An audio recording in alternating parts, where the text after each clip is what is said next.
All right, friends, it's T, and I'm back with a new video. It's on JasonBlaha again. The you know who, man, the gym, lifting, recruiting, lifting, gear, whatever, fitness slave himself. Strength, power, and whatever baloney fitness. Blaha says, JasonBlaha says, #1 tip for getting insanely strong. All right, I'm gonna do a reaction to this video. Oh my God. Hey everybody, it's JasonBlaha here. I'm just sitting here drinking my morning coffee, looking sexy as hell while I do it. Why do you have to say you're sexy? If you're sexy, people would comment on that. They're not.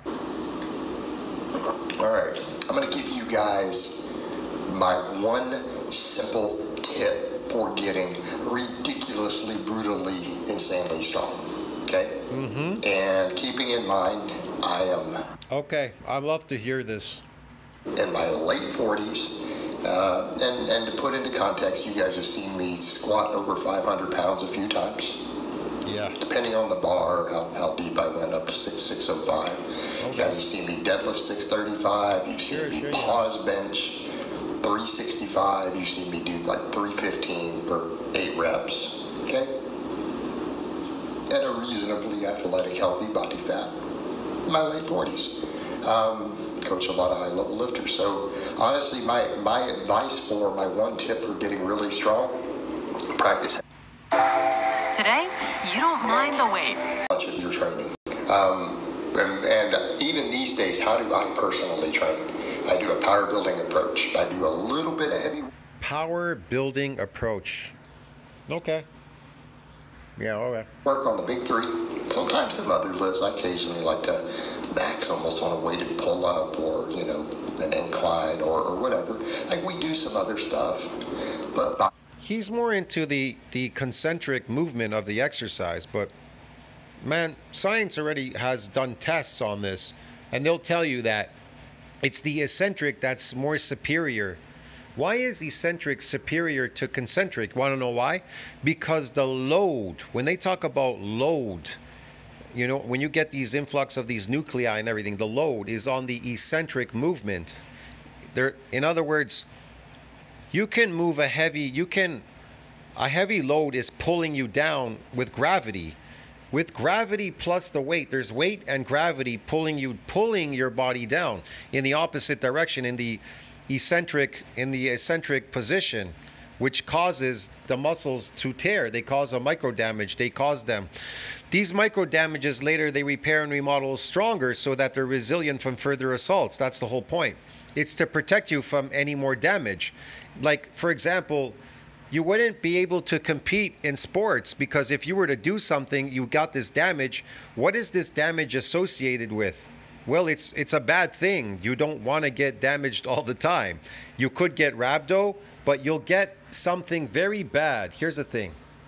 This is what happens when you get damaged.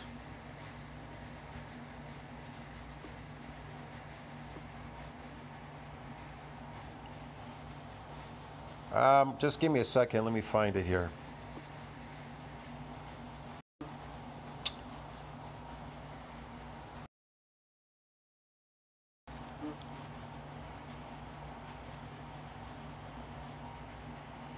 So like this section here, DOMS, part 1. Why is it important to get as many adaptations as possible? Well, that's definitely associated with muscle growth. Yeah, for sure. There's muscle growth. There's a repair and a remodeling. There's a bunch of things going on there. You do need nuclei to support further muscle growth, but that's totally something else. That's because people want to hypertrophy. They want to see the visual effect of muscle looking big, but you can get muscles to keep repairing and remodeling, and you may not get that visual aspect, that massive visual aspect, because if the satellite cell doesn't donate its nuclei, the muscles won't hypertrophy, get it, themselves, no matter how much protein you eat. But here's the thing, I'm not going to get into that. That stuff's something else. here's what's the reason why you're not getting damaged all the time. In the gym, you're not getting damaged all the time when you're lifting. Again, it's protected from damage because you would be very uncomfortable. Think about it. If you were a sprinter and you got this damage, this is what's going to happen when you get damaged. It's an ultrastructural muscle injury. The manifestation of DOMS is caused by eccentric or unfamiliar forms. It's caused by eccentric movements. We want to max out all of these so that we don't get damaged at all, anywhere. So the forms of exercise clinical signs include reduced force capacities. So here's what's going to happen when you get damaged, and you're going to lose in that event. If you get damaged in any sport and you've never done it before, you're going to get reduced force capacities, increased painful restriction of movement, stiffness, you're going to get swelling, and dysfunction of adjacent joints. That's what's going to happen. That's why when people say, I'm getting damaged, I'm damaging muscles, you aren't damaging muscles. You did. You damaged them the first time you went to the gym, and then they adapted to the gym. They don't get damaged anymore there at the gym. So, but they'll tell you that this, an eccentric exercise like PubMed, when they talk about eccentric exercises,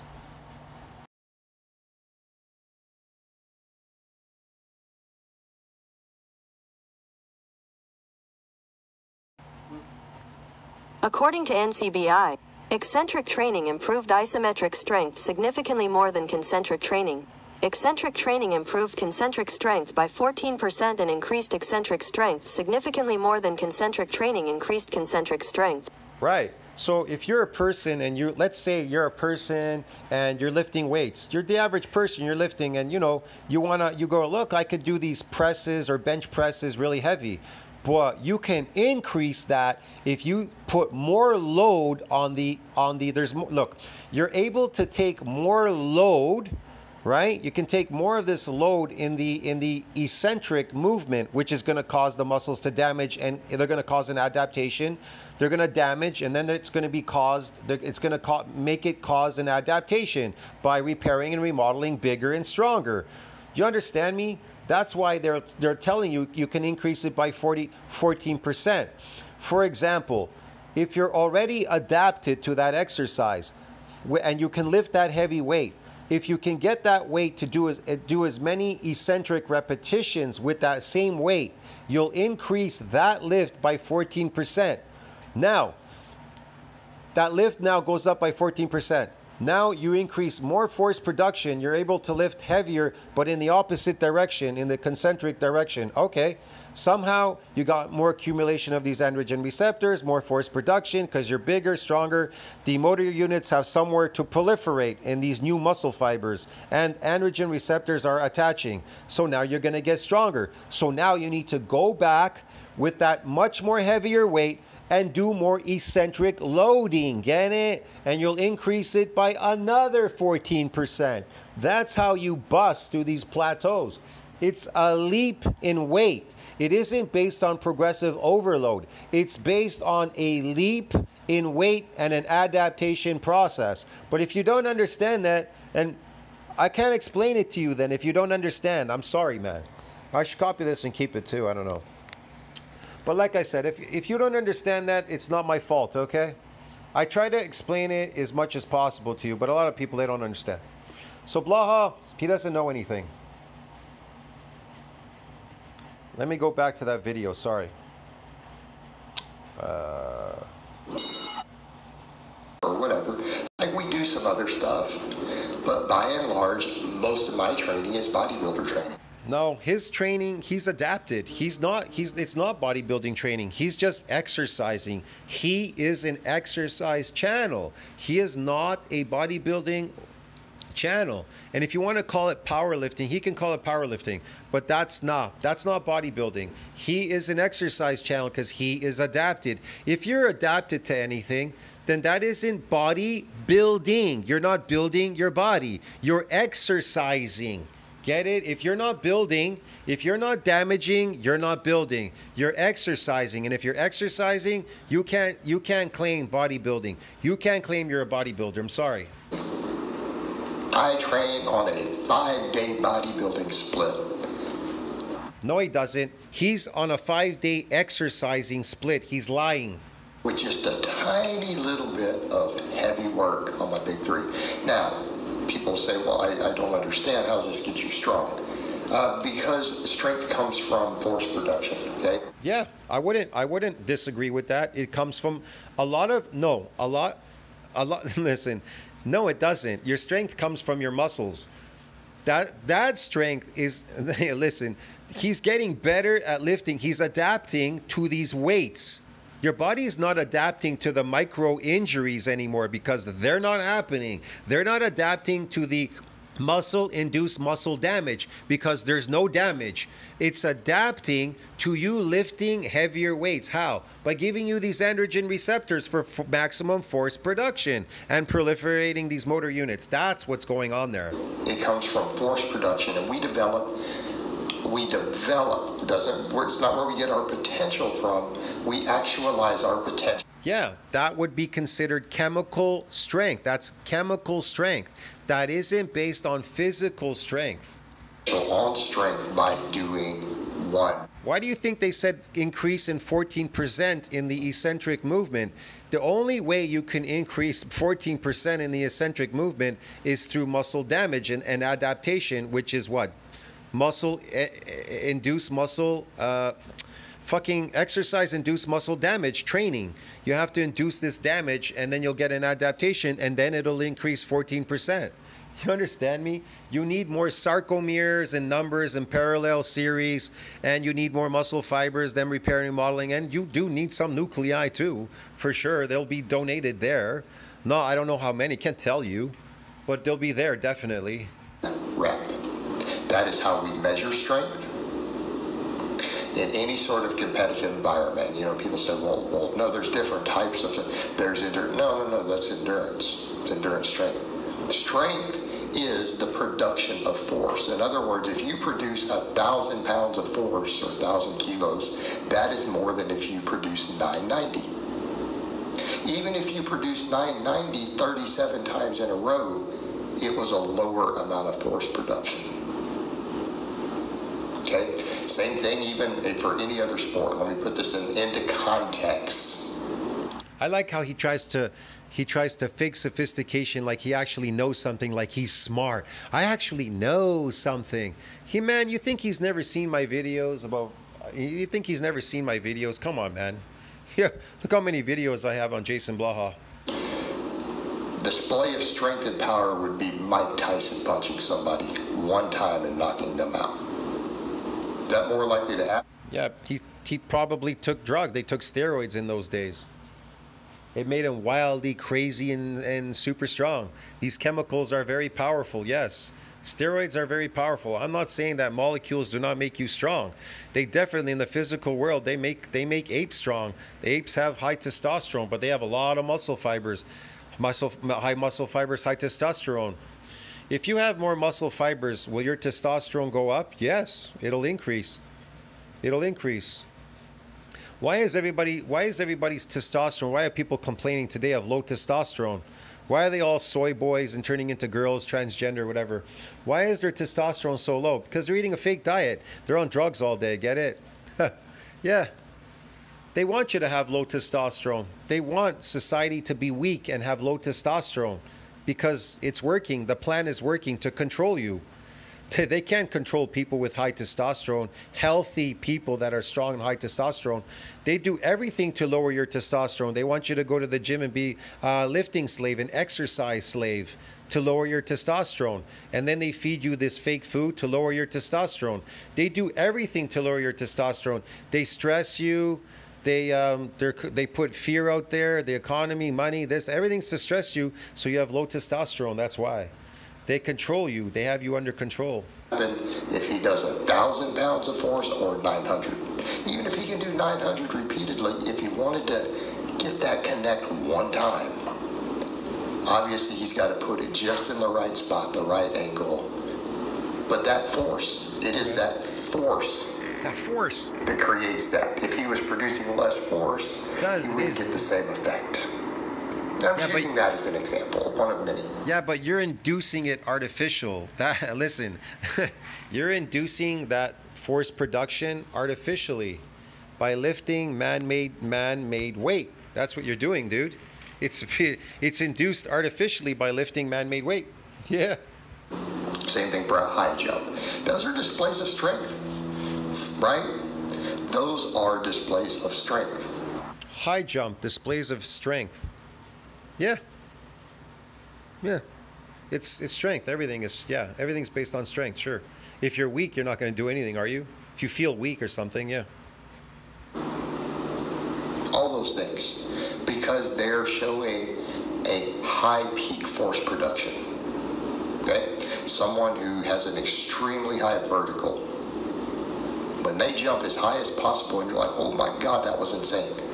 Okay? Or even a pole vaulter, still the same thing. That is a production of force. That is a display of strength. Same thing when Mike Tyson knocks someone out in one punch. That is a display of strength. Knocking somebody out, a display of strength. I don't know. If you get hit with something, an object, right? Yeah, I don't know. And if you're hit in the right position, it could knock you out. Depends. Not everybody gets knocked out because they were hit by Mike Tyson, dude. So yeah, I don't know what he's talking about. I don't know. I don't understand him, but whatever. It's an extremely high level of force being produced against an external object. This is the Google Pixel. High level of force being produced against an external object. Okay, we have. Yeah, there's an extremely high level of force when you're running down a hill. There's extremely low amount of force when you're running up a stairwell. Why is there a low level amount of force? I don't know. There's some force there. But can you run faster downstairs than you can run up a stairwell? Which one's easier and faster? Which one takes more energy? Which one takes less energy? See, think about it. Why do eccentric exercises take less energy but can take on more load? An eccentric exercise can take on way more load than a concentric exercise. Also, it also expels more energy. The eccentric exercise takes up more energy. It takes up more energy because you're going against gravity. You understand me? You understand me, man? You're going against gravity. But if you're a sprinter running downhill, you're going with gravity. Gravity's pulling you. Here's the thing. Gravity is also pulling you at the same time. It's pulling you and you're running at the same time. And the eccentric exercise is causing a stretch in the muscle fiber, which is going to cause an adaptation process through EIMD training, if that's what you're training for. I don't know what you're training for. Are you training to exercise, thinking that's going to make you faster? That's not going to make you faster because you're not training to get faster. In your mind, you think you are. You could convince yourself and tell yourself that, but that doesn't mean, like I tell myself I'm going to be a millionaire, but that doesn't mean I'm going to be a millionaire. If I don't go and try to be if I go and work in my job forever, that's not going to make me a millionaire. Get it? Working at the same job. I have to go out and be a millionaire. I have to go out and make money. You understand me? That's the that's like sprinters. That's their thinking. Well, if I just keep running around this track, if I just do these sprints all the time, every day, you're adapted already. There's no more adaptations. So what are you doing there exactly? And then you can't figure out why you're not getting faster, blah, blah, blah. And then you see guys running the race and in your mind, you're thinking, oh, I have to beat him in the race. And then you go, how the fuck did he beat me? Why did he beat me? Because he's faster than you. Because he may have gotten one more or two more or three more adaptations that you never got in running. And that made him faster. See what I mean? Yeah, dude. Yeah, dude. That out of the way, heavy singles are how you learn to produce force. Now, you're like a guy in the gym. Why is he bigger than me in muscle size? Well, it could be fake muscle, sarcoplasmic. It could be a lot of things. It could be maybe that he got one or two more adaptations in his sessions in the gym that you never got. See what I mean? He got a few more adaptations. Maybe he does unaccustomed exercises. I don't know. Maybe he's a sprinter. Maybe he's a swimmer. Who the fuck knows? Maybe he does calisthenics and bodybuilding and everything else. I don't know. Did you do all of those things? Did you max out your adaptations? No. So don't complain that there's some fake natties out there or something. They did something that you didn't do. They maxed out in all these events. Like myself, me personally, I maxed out in all those things. A lot of those things I did when I was young. I don't do them now much when I'm older anymore, but I did a lot of stuff that I was unaccustomed to when I was young, and I got this damage. I remember getting these damages and stuff, and I was like, what is this? I was in pain for days, blah, blah, blah. In martial arts, it gave it to me. I did some calisthenics. I did gymnastics for a while. I got it there. I did sprinting. I got it there. I got a bunch of stuff, bro. So, yeah, I don't know. They enhance your performance. That's why my performance now is amazing right now. I'm not poisoning myself with any toxic food anymore. I'm eating my natural diet. And just today, I ran. I did a bunch of stuff. I was jumping and running. And my friend said, holy shit, man, you're fast. I go, yeah, because I have nuclei, I have muscle, I'm fast. They were dysfunctional, my mitochondria, because I had poisoned myself with fructose and a bunch of weird plant foods. They poison you, they make you dysfunctional. So I went to the buffet, eat my natural diet, and I pushed it out. That was the whole point, to push it out, to restore the function of my mitochondria and my muscles and everything, and my progenitor cells. And now it seems like they have come back because I don't have to practice at sprinting. I'm just fucking fast at sprinting. I leap, I talk fast, I move fast. Now all of a sudden I have no clue, bro, but I just think, move fast, talk fast. I fucking sprint super fast. I'm just super fast. It's crazy because I got a lot of nuclei. They're permanent. They're still in my system. They're there because I've done a lot of unaccustomed exercises. That's why I'm so big and so strong. Blaha, he doesn't do that. He's adapted. He doesn't do unaccustomed exercises. He's adapted to his dungeon, lifting the same weights over and over again. He's an exercise guy. Exercise. The potential for all of it comes from gaining muscle. But my point here is you don't have to train all of your other training built entirely around getting strong. If you just get really jacked and you gain plenty of muscle. Let me explain to you. Do not focus on trying to adapt to lifting the heaviest weight. What you should do is try to do as many unaccustomed exercises as you can so you can get muscle adaptations, as many as these types of adaptations, as opposed to trying to go to the gym and adapt to lifting the heaviest weight forever. It's not tangible. It's not. Eventually, you're going to get big and strong doing unaccustomed exercises. You'll be able to lift those weights easily eventually with the time. But it's better to do as many unaccustomed things that you can to try to build as much muscle and nuclei as you can now so you can bank on them in the future when you're an old puppet falling apart. He doesn't have any. They're all gone. He never built any. That's why he's suffering from osteosarcopenia. You're gonna have a high strength potential. If you get really lean, you're gonna have a high relative strength potential. So, okay, so let's come back. He doesn't have a high strength potential. He injects strength in him. He calls it TRT. We call it steroids. Over talk, even physique, same thing, right? If you gain as much muscle as possible and then you lose body fat to bring your body weight down. But you're not gaining as much muscle as possible. You're not, because you're not getting any adaptations. Oh man, only unaccustomed exercises get this damage. Only unaccustomed exercises, unaccustomed bouts of exercise get damaged. Muscles damaged, and then they repair and remodel stronger, bigger, and stronger. And then the satellite cell donates its nuclei to support further muscle growth. That's it. That's it, bro. That is a specific training, and it needs to go through a repair and a remodeling of 7 days minimum. Muscle mass is where you get your potential for force production. This is documented. Muscle mass is where you get your force production. Yeah, muscle. Muscle is what gives man. The androgen receptors that are connected to the muscle fibers is where you get your maximum force production. In the literature over and over and over and over, including even DEXA scans on high-level strength athletes. They can measure them with a DEXA scan and look at their lever arms, their arm and leg lengths, and how much muscle they have, and they know how they're going to rank up. They can take 10 power lifters, this has been done, take 10 powerlifters, do a DEXA scan, take the measurements, run the ratios, and determine what order they're going to place in the competition. And it's been done. Look at that smug look on his face. He's making this shit up, man. That is stupid. They can't tell who's gonna place where in what competition. That's a lie. Accurately by researchers. A lot of these people that are competing are taking steroids. What is he talking about? See where we're going?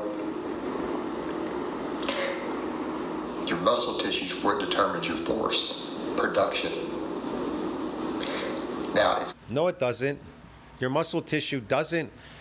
If you're trying to, nah, man.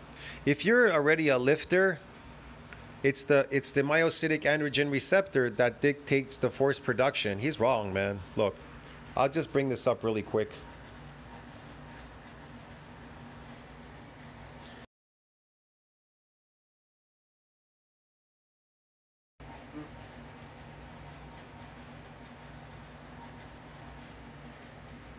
So what controls that strength?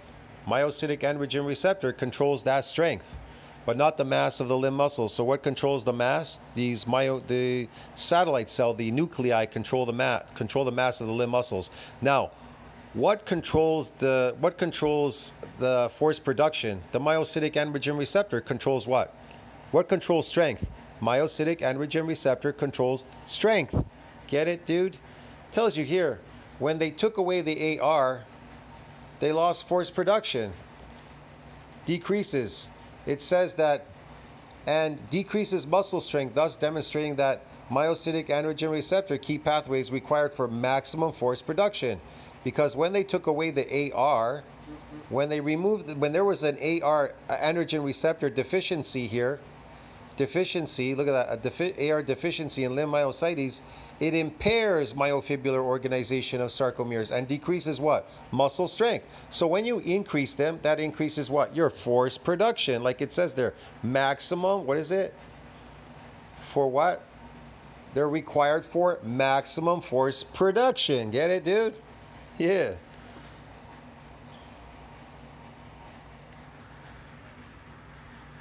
It's going to be relative to things like moment arms and levers and arms and legs, but those are all measurable. Those aren't arbitrary. Oh, we don't understand them. No, we understand them. Again, scientists have been able to accurately predict what strength athletes can lift based upon these scans and looking at their... No, they can't. He's lying. Skeleton structure versus how much muscle they have. No, they can't. The DEXA scan can't distinguish between sarcoplasmic hypertrophy and myofibrillar hypertrophy. It can't distinguish between the fake muscle and the real muscle. They can predict their squat, bench, deadlift, stuff like that. Okay? So this has been done.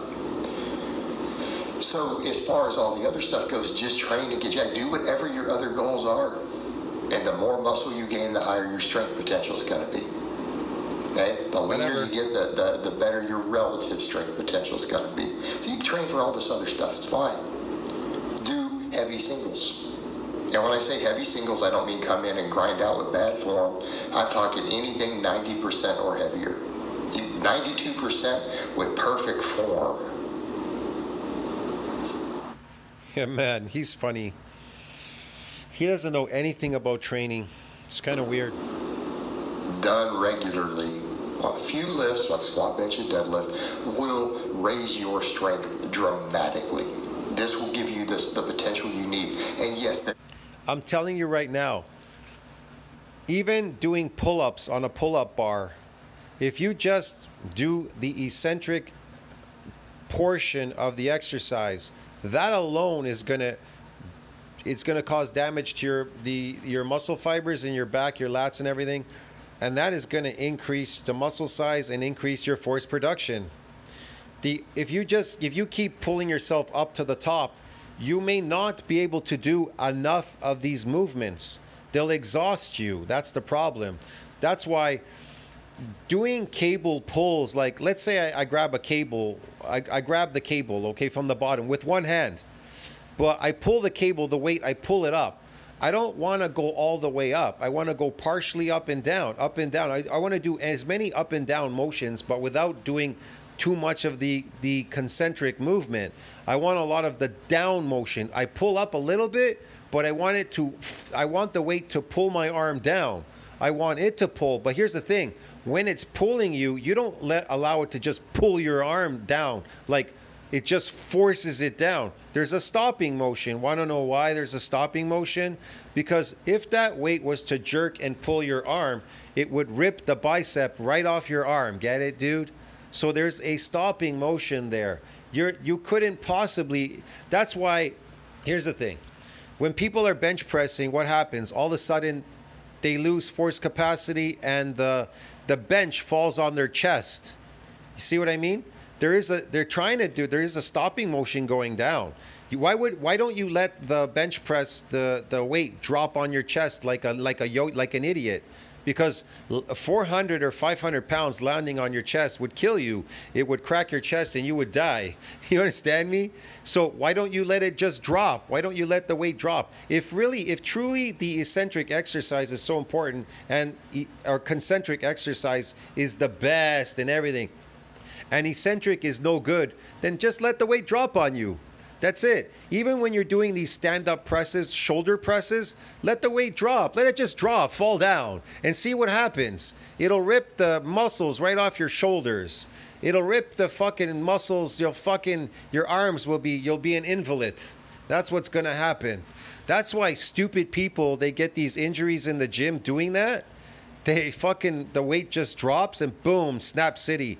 And then road to recovery. Road to recovery. That's how stupid people are. They don't understand anything about eccentric movements are dangerous. They could be good, but they could also be very dangerous. There have been plenty of world record level powerlifters who train like this. Okay? Who don't even do that much heavy work. And I mean, Westside was a perfect example. 5% of their time was spent doing max effort work, 25% doing speed work, 70% just getting jacked. Bodybuilding type work, pump work, high rep stuff, just get jacked. That gym produced 100 world record holders among the different powerlifting classes, training that way. Okay? We come back over max lifts. And again, it can be sub-max as long as it's above 90%. So when I say max lifts, we're talking training maxes. We're not talking about with terrible form. Although you could go that route too, that's its own system. That still can work, by the way. But the point is, the single trick for getting strong, doing powerful, explosive, heavy singles, and you don't... Explosive, see, that's what he's talking about, the concentric movement, explosive movements. To get what? Nothing. To increase the myocytic androgen receptor. Yes, I would not disagree with him, but you're gonna reach a plateau at some point. Need to do that many of them. Me personally, I do about 3 total a week because I have 3 lifts. Nah, he injects strength in him. It's phony. His strength is fake. All right, guys, but that's really all I have to say on that today. I'm sure it is. It's been informative, and I'll talk to you guys and gals next time. No, it's not informative. It's really, some of it was. I mean, yeah, force production, okay, but what gets you that force production? Myocytic androgen receptor. He said something about just muscle. No, the myocytic androgen receptor controls that strength, dude. You understand me? That's what controls that strength. I'll see you in the next one. Tell me what you think about that. Like, subscribe, support the channel. See you in the next video. Ciao, friends.